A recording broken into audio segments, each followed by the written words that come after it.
So let's take a look at the transfer window.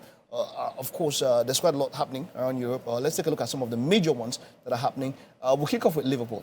Liverpool have done, I don't want to say quite well, because for me, I feel like the team needs a massive overhaul, not just in midfield, which is where the primary concern is, but then also in defense. Because for me, the attack is stopped. They don't have any problem really with the attack. Soboslai has come in. McAllister has come in. We've gotten new numbers. There's talk about a third midfielder. But the major thing is Saudi Arabia. Saudi Arabia's assault on football is something. There is an offer, allegedly, of 700,000. I should lace my boot at this point. I think I want to go. Oh, Glenn, you don't too old. No, they more leave that matter. More leave that matter. Now the point is that $700,000 is the offer for a week for Jordan Henderson, LA Tifak, Steven Gerrard.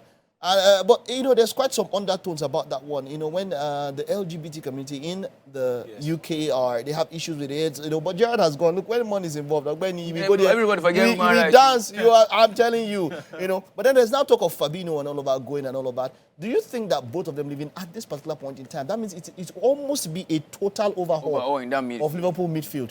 Do you think that it is the best thing for Liverpool at this particular point? Well, I think it's not the best thing because we still need. No, don't let me say we. They still need. These guys in midfield. At least one person stabilize. Maybe Henderson for me should at least stay. But who wants to get about over $700,000 per week and would not want to leave? Exactly. The offer doesn't come twice. So as it comes, you take it. So that's just how it should be. Yeah, the money might sway them, but I feel. Jordan Henderson, he has come to a point of his career. He spent over a decade at Liverpool. I think this should be a time we should be considering his career. He has done well for Liverpool as a captain, as a leader, as even a player. He has tried for Liverpool. He has won the Champions League with them. He has won the Premier League. So, fine, he can make a move. He can step up. Maybe I won't call it a step up. I think it's 32. He should have more. Okay, all right. Fabinho also was disappointing last season.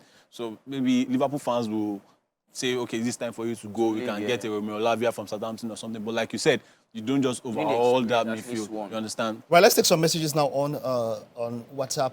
Please, when you drop a message, let us know your name so that we can, of course, recognize you. This is...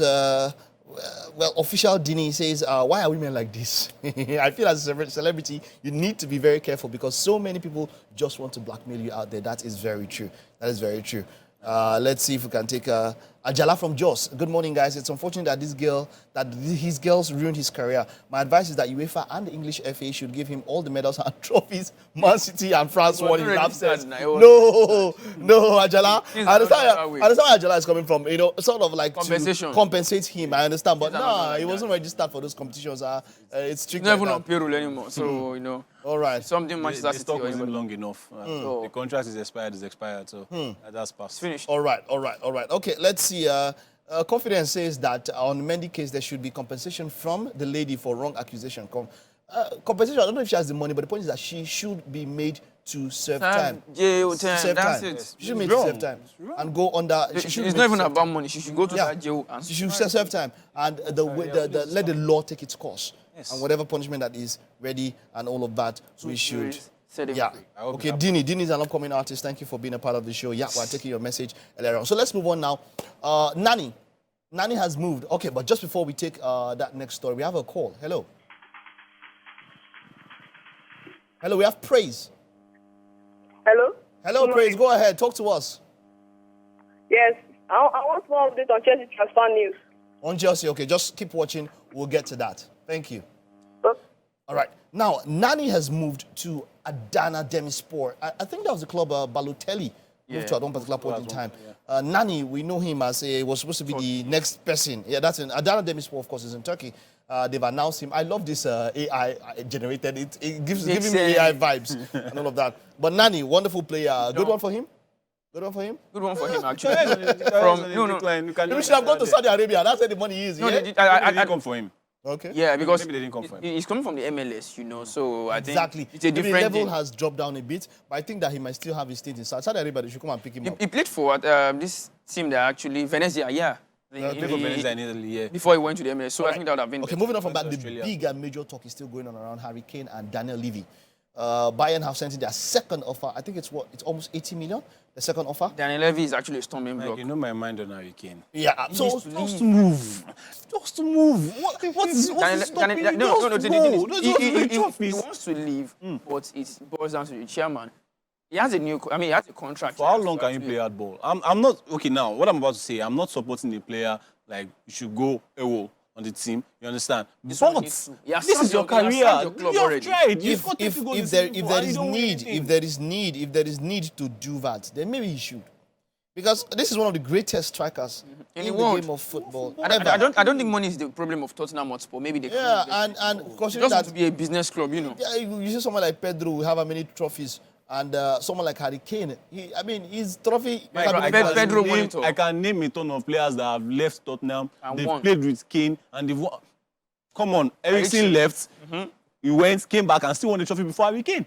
All of them that left, you know. Daniel Levy. Point has won the World Cup. Daniel Levy has won the Serie A. Daniel Levy might don't even talk about World Cup. He has won in the Europa League with Villarreal. So it's Daniel Levy might be Daniel Levy might be the storm, because I feel like, you know, there was a time when he spoke about a gentleman's agreement, and this guy has given his all, but for me, I feel like he's not ambitious enough. At all. Real Madrid have come for him, Manchester United have come for him, Chelsea have come for him. I think he's giving that English vibes, where you don't want to go outside. Eden Hazard vibes as well. Eden Hazard to stay too long, you were lured by Real Madrid, he eventually went and became a flop. Now, all right, you don't have to do this to yourself. Just go. Bayern Munich, at least we assure you of a trophy. Yeah, you win or you win something. Okay, moving on from that now. This one is one that I feel a bit sorry for this guy. That's talking about João Felix. João Felix probably has been frozen out. We know. The first training session when he came in, he had to train with the under-17. What happened? And then it was so the main issue with Atletico Madrid was Simeone not leaving.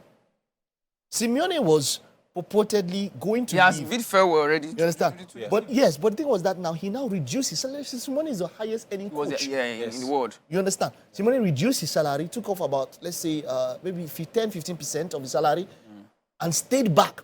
So the idea was that if João Felix should go on loan, and then by the time he comes back, it's a new coach. But then we just saw that more pre-season that happened. Simeone can't enter. Or Atletico Madrid is emotionally attached to him. He doesn't want to leave him. So so the point was that João Felix had already put they was already down that both of them were not able to work with each other. And so for the fact that Simeone was staying back, João Felix is not going to stay. Well, I think coming back to England will be the best solution. Maybe, but then now Chelsea decided not to take up that option. So who is going to pick him now? I think you stay at Atletico Madrid. He can't stay. They have, look, it's almost irreparable. I'm not saying that it's not possible, but the point is that the boy has mentioned openly that he does not like the way the coach plays. But it changed towards the end of last season. Forget it. We know Simeone. So what? 6 months? This guy has been coached for God knows how long? He has gone to the Champions League final how many times with that particular style of football? He has won La Liga with that. If it happened, maybe you see that sometimes when you move out, but we know Simeone.